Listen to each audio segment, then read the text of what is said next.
Postgame show on the Orangebloods Texas football channel. I'm Geoff Ketchum. That's Anwar Richardson. Our sponsor is the Loewy Law Firm. Thank you to the Loewy Law Firm for sponsoring this disaster of a season. I mean, you can either laugh or you can cry, Anwar. The Longhorns are probably somewhere leaning towards tears on the back end of losing to West Virginia in Morgantown today. Final score 31-23, West Virginia with the win.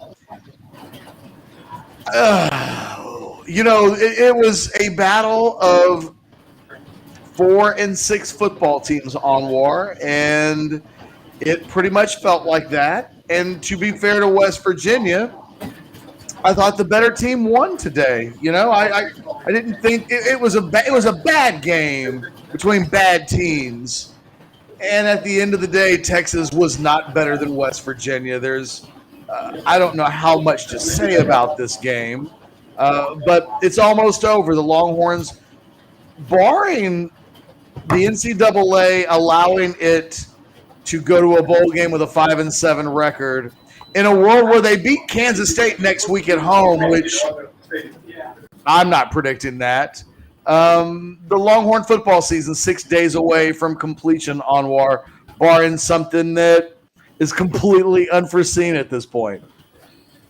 Yeah, I mean, it was interesting. Like I was thinking about it as I was getting ready to go, and I'm multitasking at this point. So give me 1 second. But as I was thinking about everything, especially like walking up to, walking up the stairs and trying to get back to the press box, I was thinking like, what we're going to talk about. And, over the past couple of weeks, I've been, I think you and I have had, our overreactions and being, oh my gosh, can't believe this happened. Are we tossing the Memphis Bowl, flyer to the side? And at some point, Ketch, you're just like, okay, that's kind of what I expected. There's an adage that says, good teams find a way to win, bad teams find a way to lose, and this is a bad team. And what happened is what you expect for a bad team to happen. That just when you think, oh my goodness, it might happen. Just oh my goodness, like they may be able to have a chance to come back. It's just one penalty after another, a turnover. I mean, you just kind of expected like something like this would happen. So there's no, oh my God, there's no, I can't believe it. I'm just like, all right, well, this is what bad teams do, Catch. This is a bad team. It's a historically bad team. Looking at 4 and 7. At most 5. I mean, at this point, the only thing you can really play for is saying you don't want to be worse than any of Charlie Strong's teams. Like that's the only thing. You don't want to say like the Charlie Strong era was bad. You don't want to be that bad. But it's still regardless. I mean, it's ain't good. No, you're talking about 6 straight losses, and I guess the best thing to come out of today is that you lose your 6 straight, and it didn't really set a new school record because that 1956 Longhorns team was apparently really bad. So at least today it didn't go back like 50 years where it was like, no, now it's the first team since 1908 or something like that. Yeah. Nothing historical apparently happened today, but it was just a bad team that put in a bad performance. It wasn't really good on either side of the ball. I have a question for you in a second. I would simply say that the offense was poor in the first half. Certainly, I think, 14 yards in the first quarter. Casey Thompson had a dreadful game. The run game was okay. The defense couldn't get off the field. Third and anything was a detriment to the Longhorns. Third down was bad. It was a bad down for them all game long. And I guess my question beyond this was a bad team that played another bad team and was a little bit worse than the other bad team.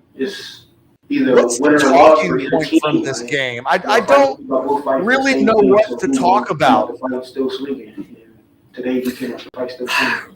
It's almost over. I mean, there's nothing from a talking point standpoint that you can really point to and say, okay, look, here you can extract these positives. I mean, there's a couple of positives, right? I thought Hudson Card finally looked like the Hudson Card that we had heard that he looked like in those practices. He looked good. I'm not, and I say this as a person who was Team Casey all throughout the offseason and all throughout the season. I thought Hudson Card looked like that. He looked, for the first time, I saw him really look poised in the pocket. He didn't look jittery to me at all. He was moving the ball. Sure, there were some overthrows that you definitely saw, happen. But overall, that offense was going with him. Look, and if Hudson Card doesn't get injured, and I know the saying, if my uncle, didn't have 2 balls, he'd be my aunt. But if he doesn't get injured, it's a high probability that they score. And then Casey comes in and just does the unthinkable at the worst moment. And I understand there's a lot of things that you can say, but if he hadn't played so poorly in the first half, I would almost excuse it. Sarkisian talked about, hey, he's still not 100%. It's still, not good. He's still not doing well, so on and so forth. Well, here's my only issue with that. Okay, and I say this as a guy who's Team Casey. Okay, so let me allow me to say. So I think if I say this, you got to understand. Like, I mean this. No one was talking that shit last week when he threw 6 touchdown passes and ran for another. So it can't be, my goodness, this week it's so bad. But last week it was 7 touchdowns. He had a really bad performance. It was a bad performance overall. They were 0 for 5 on 3rd downs in the first half. So if you're looking for like a talking point, realistically, you could say Hudson Card finally lived up to expectations. He finally looked good.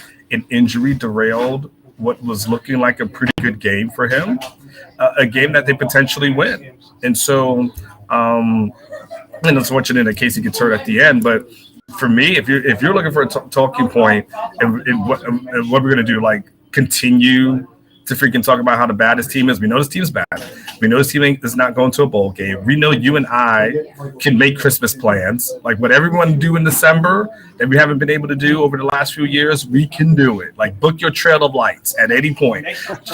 You want to go to Trail of Lights in December, Catch? You bring the family back to Austin, do Trail of Lights, go to Mozart's, get some coffee, watch some lights. Like there's a lot of things that we'll be able to do in December that we typically don't do. Countdown to New Year's Eve, like all that type of stuff. But outside of that, if you're looking for something positive, that's positive. I would say, and I know that you didn't ask specifically, but you saw us ask talking points. I thought the run game looked pretty good under Keelan and Roshan. With no Bijan, that's a tough task. And both of those guys combined for, I believe, about 200, if I'm correct, Catch. Let's see. Let me look. Keelan, close to $188 and 2 touchdowns. For them all on 203 overall on the run. So there were some positives. Xavier still had 7 for 80. That's really about it. There's really nothing else. I'm almost at the point, Catch. It's kind of like at some point when you've been in a bad relationship for so long, like at some point you get tired of calling your friends and saying, oh my gosh, she did this today. Oh my God, he did this today. From a female's perspective, right? You get tired. At some point you're like, it's just nothing else to talk about. All for me it is waiting for the season to be over. One more game, get through Friday, get to signing day, and that's pretty much it. Yeah, look, the Kansas State game is next week. Again, there's a loophole where if Texas could win that game, it's not impossible that they would continue to play football. Sarkisian mentions in the postgame that they'd like to have the bowl practices. I just don't know for what. Yeah. They had good workouts this week, reportedly, right? The everything else was a morgue. Practice was okay, though. At least, to those that talked to us and had some insight on the subject matter, and that's turned into a bit of a punchline now. We're at this point where next season, if we hear they have good practices, we're all going to run for the hills. It's almost like I'd almost like to hear Sark say they had a bad practice, because then I'd go, oh, something happened today. It's a weird team, and it's regressed. It's regressing in a number of areas to the point that in the middle of a 6-game losing streak, you start to have the moral victories actually are very quietly occurring. Like, hey, they didn't quit. Hey, they played hard. They played hard through 4 quarters, and that is so true. We're saying these, like, even with like Hudson Card, I didn't think Hudson played really well. I thought he was pretty good. I mean, it was weird because he looked awful, and then he has a deflected pass end up in Marcus Washington's arms that should have been. I mean, it was a bad throw that converted a first down, and then Hudson Card, I think, completed his next 8 passes and got a little hot, played pretty good. That he could go 10 of 16 for $123 with a touchdown and have a 148 quarterback rating, and we're like, hey, he lived up to the hype a little bit today. Like, that's just where we are. We're at this place where this school likes to say there's no such thing as moral victories, but the only way to do the post-game show today is to kind of talk about some moral victories. Hey, Keelan Robinson had 111 yards. Right on. But we can't talk about real victories. Well, no, because there haven't been any since we nitpicked. Boy, we nitpicked that TCU game. Boy, in hindsight, can we redo that one? We might have to do. Look, there won't be a bowl game, so maybe what you and I should do in December is redo the TCU post-game show, because I can remember in that game, like we were talking about, like, God, they never beat TCU, and they did. Yeah. And it feels like we're nitpicking the performance a little bit. And I want to go back and bask in the glory of what it was like when Texas won ball games. It's been a long time. If we're going to talk about what the team didn't do well today, well, can I let before you move to that? Can I just say something before you just give me 30 seconds? Yes. I will the 5-7 potentially go to a bowl game. I'm 100% with you. I don't think this team needs another freaking practice in them. I think these guys are mentally beat up. I think I had something in the war room that some guys just want this thing to be over with. I don't think dragging them out there for another 3 weeks to watch young guys. I just think get it over with and let some of these people mentally recharge. It's kind of like when you've had a long stretch, like for you and I, like we have a long season. Sometimes you just need a couple of weeks in January or February just to recharge your batteries. I think it would do them more benefit to recharge their batteries and get ready for the off season than continue with this madness. This team's a failure, and it's okay to say that it's a failure, and that they need to go into the lab and fix some of this. And as far as I'm concerned, bowl practices, that's not a path for this team improving. This team just doesn't need practices. This team needs good players. It needs a plan. And it might need a quarterback, and it needs more offensive linemen. It needs a pass rusher. It needs a lot. There's a lot that it needs, and they're not going to find it in practice. Real quick, before we get into some other elements of the team, I have to say the thing that really stood out to me about the game from a Texas perspective, I thought, I've had some Steve Sarkisian question marks about game management for a while. And, he hasn't been terrible, but he hasn't been good either. And I thought today was one of his real low-light moments from a game management standpoint as a head coach. They had a little bit of momentum. Hudson Card leads the team down the field. They get a touchdown. It's a 28-23 game with 12, 13 minutes left to go in the game. And, the decision at that point is, do you kick the extra point to go down 4, or do you go for 2 to go down 3? In real time, I didn't like the decision to go for 2 because if you miss that, it puts a lot of pressure on your defense at that point to get a 3 and out or to get West Virginia completely off the field without any points at all. Because if West Virginia kicks a field goal, it goes up to 8. And I thought one of the things that didn't happen with the Hudson Card injury and then Casey Thompson comes in and throws the interception, it didn't get Texas to a point where they scored the touchdown and then got within 2 and needed the 2-point conversion to tie the game. Potentially that bit of in-game decision-making had a chance to define the game. Texas couldn't play well enough to put themselves into a position where that 2 points mattered. But, the risk versus reward there of cutting the lead to 3 with 13 minutes to go in the game just didn't make a lot of sense to me. And, it's a nitpick. And there's no reason to talk about it, but it's one of the things that stood out to me today because in the middle of it, I was like, God, help your team, Steve.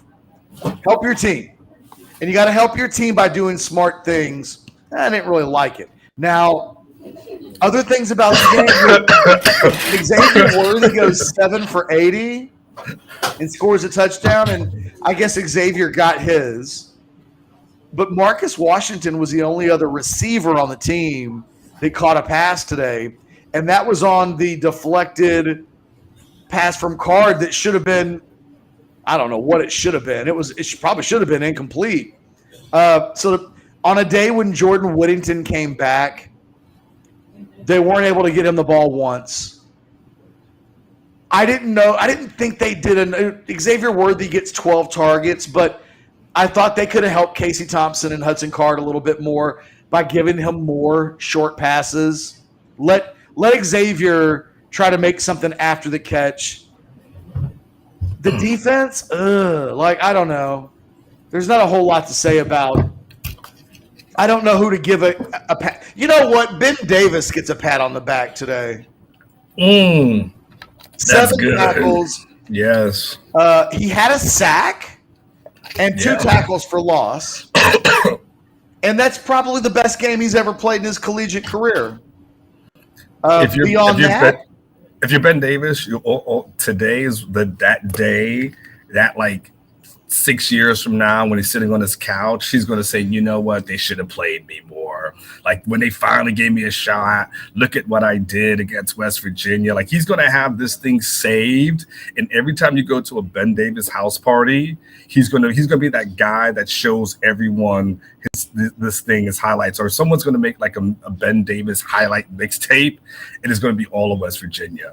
He was good enough today that he could put together a little bit of a highlight tape. And let's just say this wasn't his 6th year. Let's say there's a world where he could get 7. He could put together a little highlight tape from today, which he didn't have from Alabama, right? So when he signed with Texas, there was no highlight tape to be remember when he had the game that day against West Virginia? He had it today. Good for him. Look, I'm literally looking at the stat sheet right now.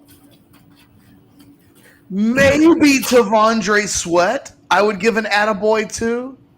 Beyond that, there's nobody else on the defense that really warrants a shout-out. I mean, the defense was poor today.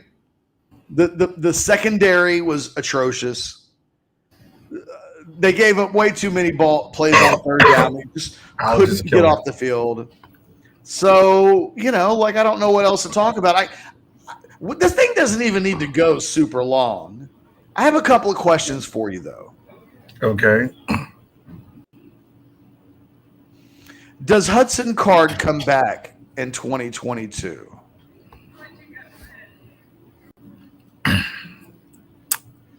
If Casey leaves, I would say so. Okay, well, does Casey Thompson leave? He should.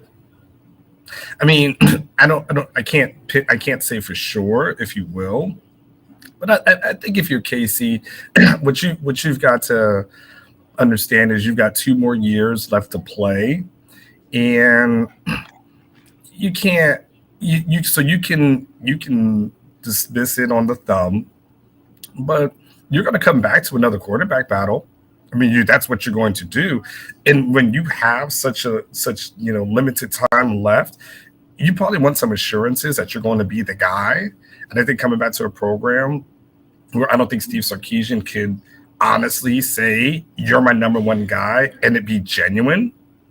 I think if I was Casey, or if I was advising Casey, I would tell him, look, you gave it a run at Texas. You gave it your all. You have enough film to show other programs that you can play, and I think there are other programs that he can go and play and be pretty good and pretty productive. But for whatever reasons, he had some good times here, but it didn't. I mean, at the end of the day, while it's not 100% his fault, he's still a part of a 4-win team. He still was the quarterback for how many have this team lost straight? Like 6. So what is 6. At least? So he's been the quarterback for how many of these games? I mean, it's starting to become a blur at this point. But he's been the quarterback for the majority of the games during this losing streak. I'm not saying he's the cause of it by any stretch of imagination, but if I was advising him, I would tell him, you had a good time. You've got your degree from the University of Texas. People here like you. You'll always have a home here at UT. Everyone will. You won't be walking out with a cloud of shame or anything like that.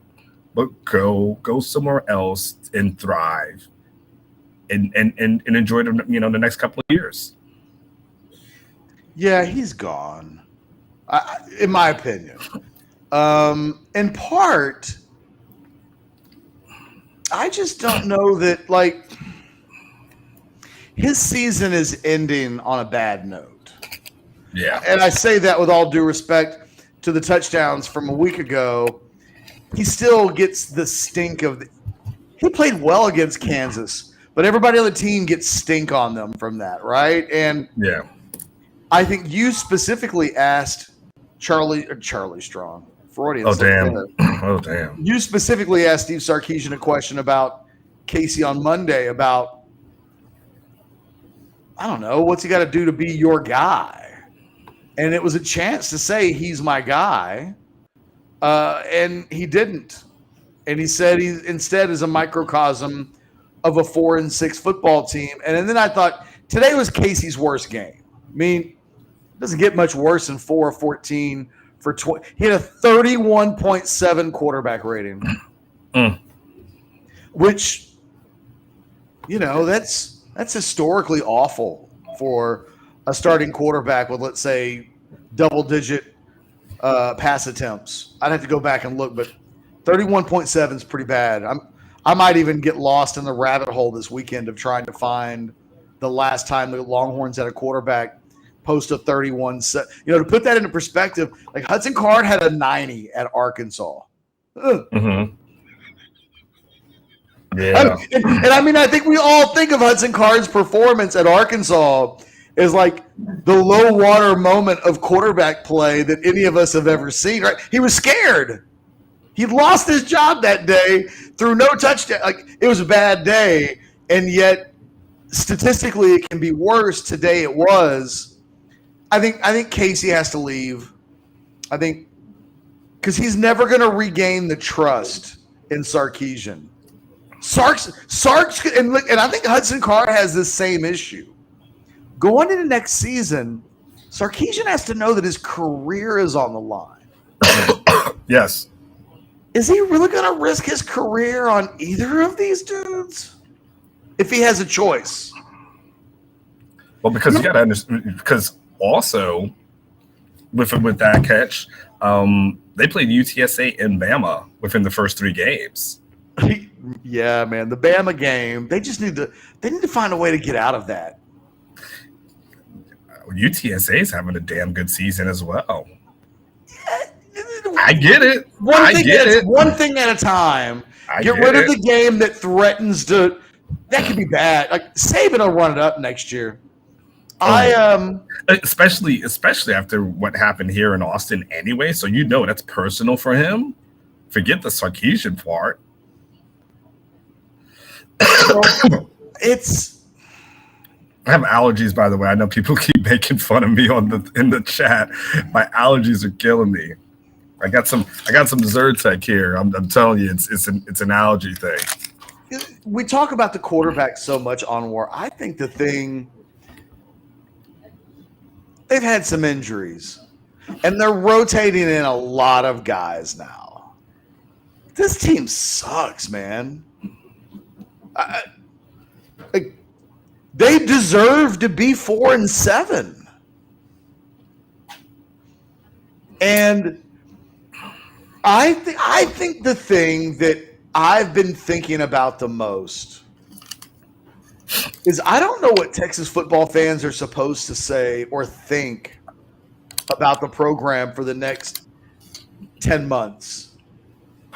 What are they supposed – like what – any compliment –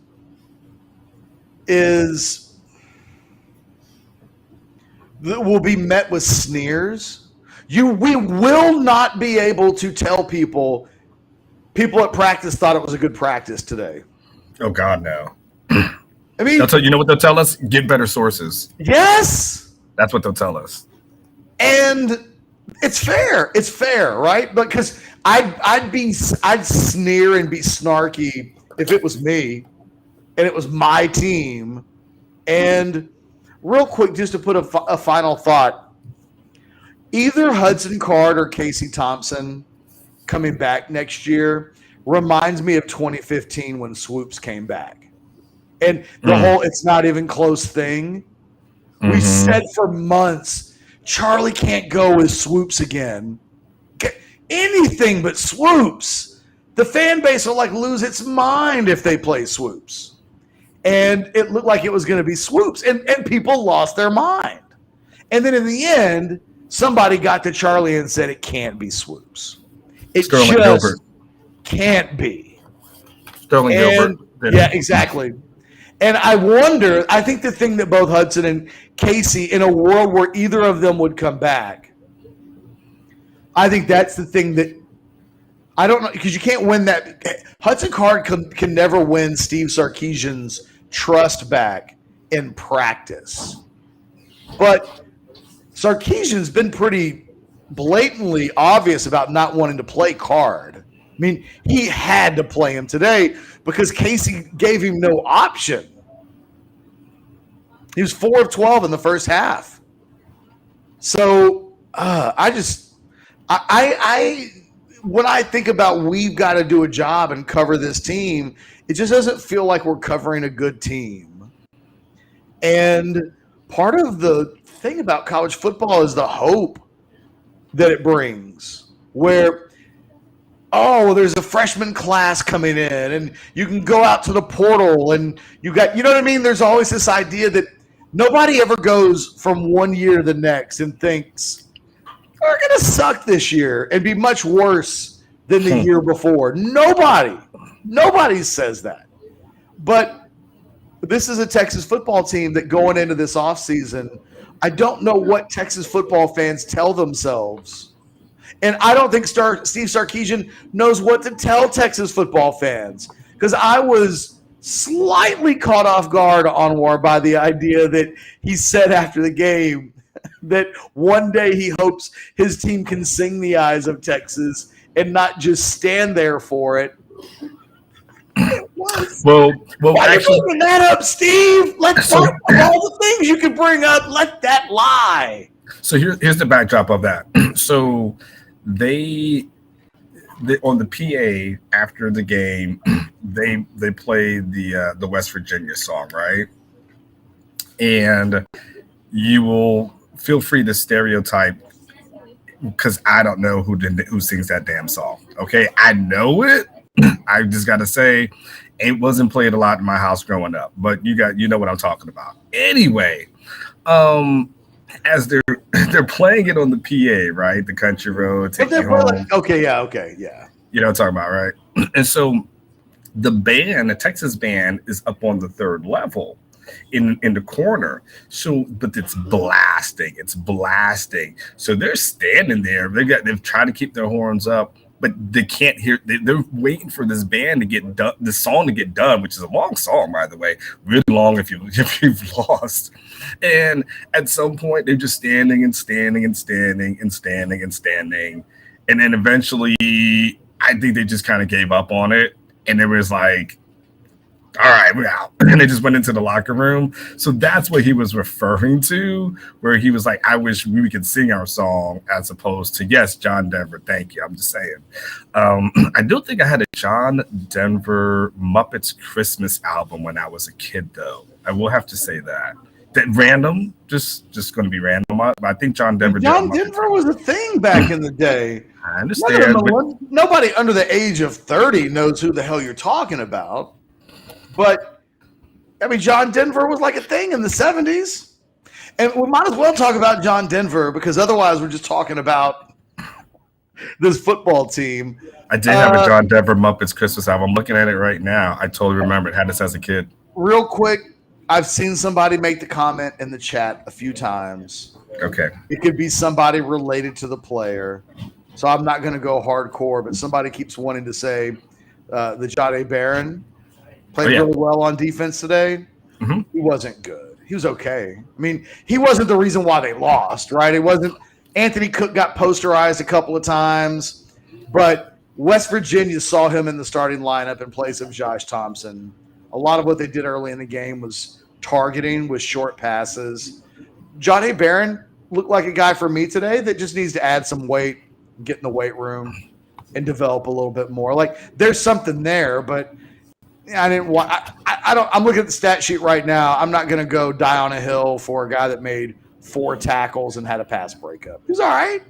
He was all right. Look, if we were ranking players on the defense, shit, he might make top 5. I don't know who even. I mean, outside of Davis, who I really want to give an attaboy to, I don't know. And Tavondre Sweat was okay today. Like 93 showed up a few times.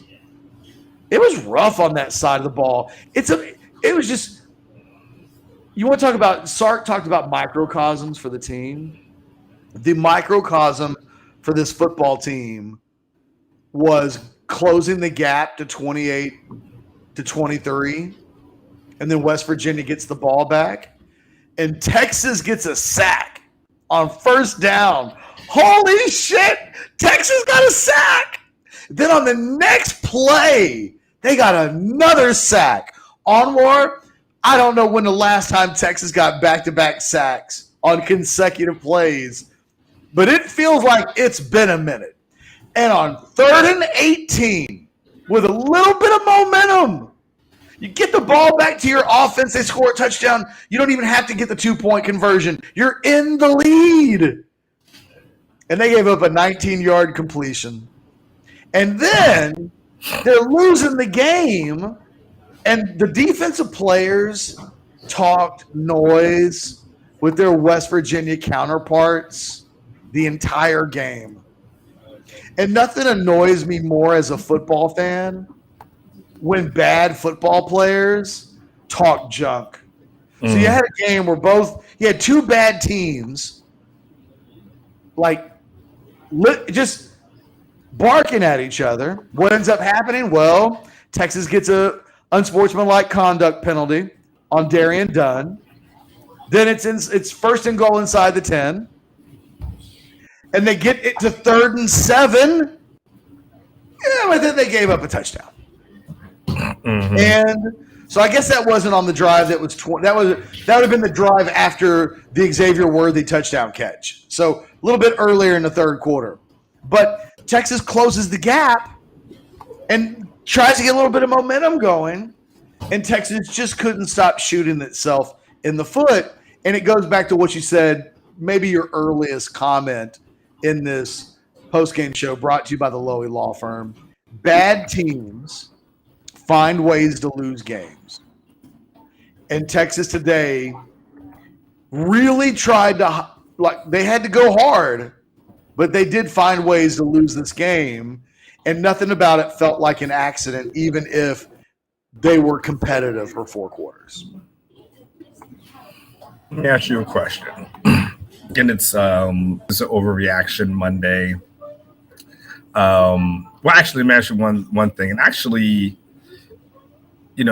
Carrie's asking a question. But do you believe Texas? I have two questions for you. Do you believe Texas beats K-State?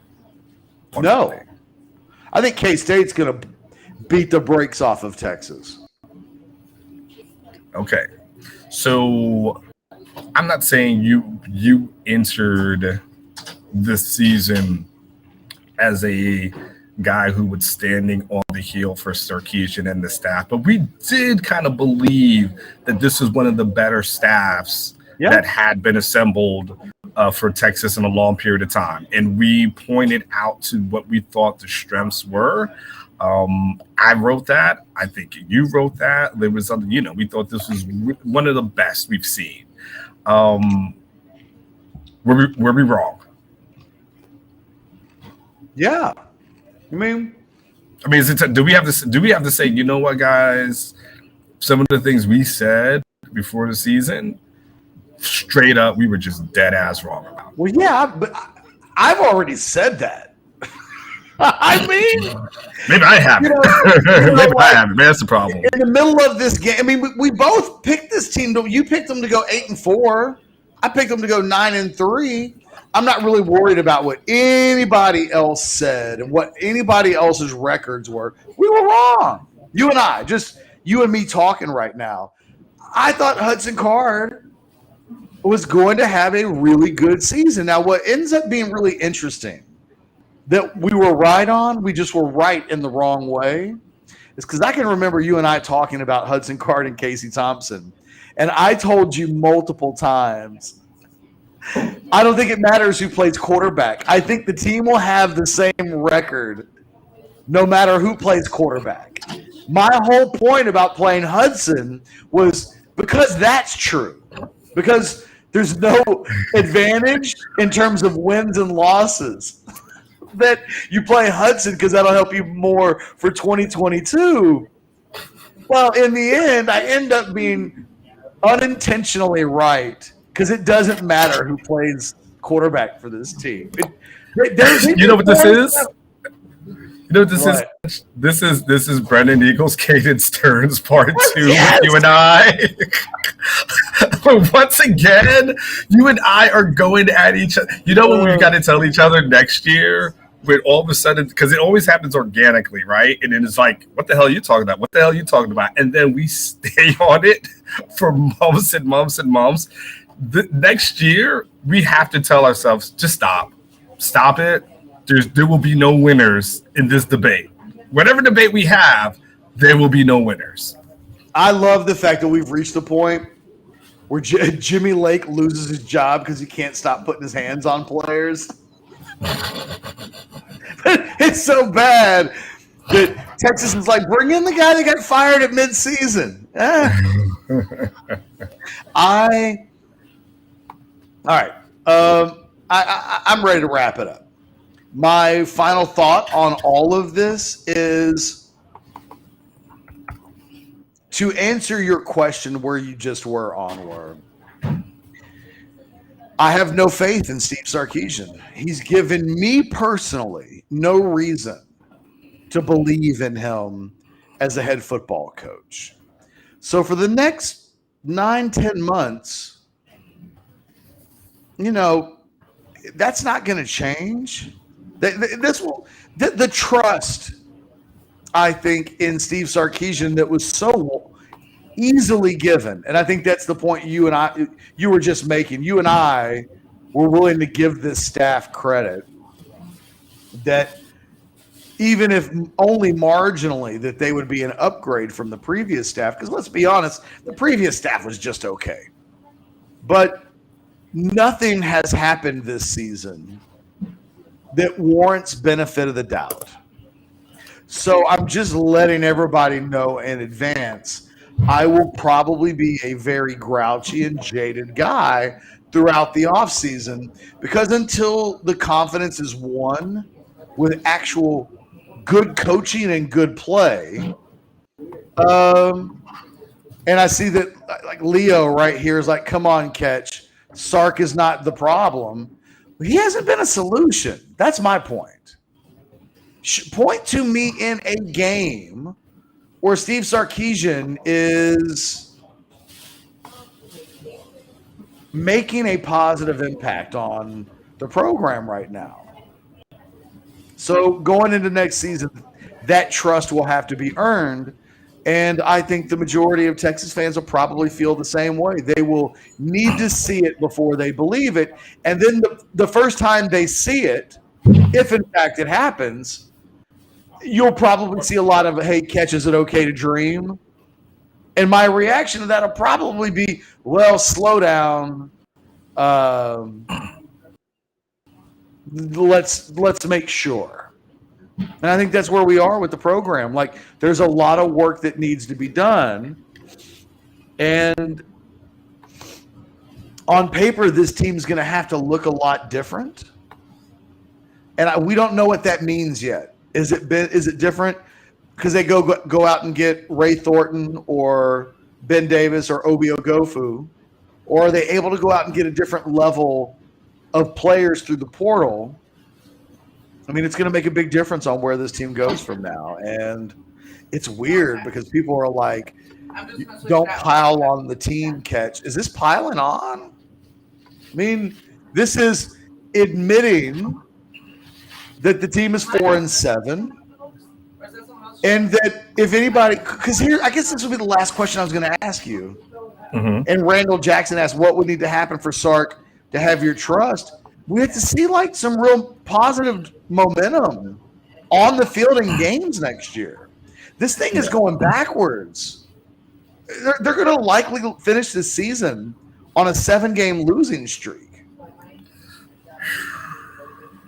That ain't the recipe. That ain't the recipe for 10-2 next season. So here's a way too. My last thing, a way too early. Like line in the sand here, Anwar. Right here without knowing who the quarterback is, what changes are made. What's your over and under right now for 2022 as things stand? And we don't know like who's coming back. There's so many things we don't know, but how high could you possibly go right now without knowing what the fixes are?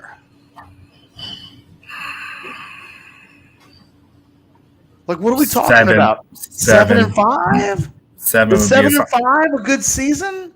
No, but you know why I can only go that high? Because here's the problem. The guys who are playing now are kind of supposed to be better than the guys who are on the bench. So if you're telling me that this is the best that you've got and these guys are better than who's behind them, that doesn't give me much faith. That doesn't give me much confidence. If the narrative is, well, Sark's just got to bring in his guys. Well, that rebuild takes several years for that to happen, for that to occur. Then I have to have faith that the staff is going to actually sign and bring in guys who actually have an immediate impact. And we saw within the transfer portal, we didn't really see the guys who came in. You didn't see the Calvin Andersons or the Parker Browns that you looked to and said, there you go, or even a Trey Watson to a certain degree, right? You saw that you said, man, okay, you've got some contributors who've helped you out. So that's problematic because, like I said, like it, debate it, however you want to do it. We're in a rebuild, and it's and you can debate how we got here. Everyone can throw, whoever you want to blame. I don't give a damn who you want to blame. Blame whoever you want to blame to help you sleep at night. We're all, you're in the same damn place. A freaking rebuild. And I can't, you're talking about a team that's going to win 4. How could you talk yourself into anything other than that? And then this is the year where there's more road games. Next year's some more road games. I think this one's more of a home, but I think let me look at the 2022 schedule. Because I always remember having to go to Kansas Alabama at home and they get UTSA at home. So they don't have like the non-conference road game, but in conference play next year, they'll be on the road at Oklahoma State. Of course, Oklahoma will be the non-conference, or it'll be a split in the middle. It'll be And then beyond that, like this year's, you're talking about you're getting Kansas and Kansas State next year on the road. Yes. Kansas State, Oklahoma State, and Texas Tech end up being the 1, 2, 3, 4 road games that you're talking about. Correct. So it's a heavy home schedule. I mean, all of the road games from this year that before the season, even when we thought this team might be pretty good, they're all tricky. All the Baylor, the TCU, West Virginia, Iowa State, like we rattled them off and thought, well, Texas should be the better team in a lot of those games, and maybe they're 50-50 affairs. You get those at home next year, but yeah, it does come down to how good you think this team is going to be. I'll give you the parting shot. You and I talked about not going beyond 45 minutes in this postgame show, Anwar. I'm looking at the clock, and we've reached that moment, so I'm going to let you make the final parting shot. We'll say we love you to the Loewy Law Firm for being the sponsor of the postgame show, but I'm good. I'm good with what we've done.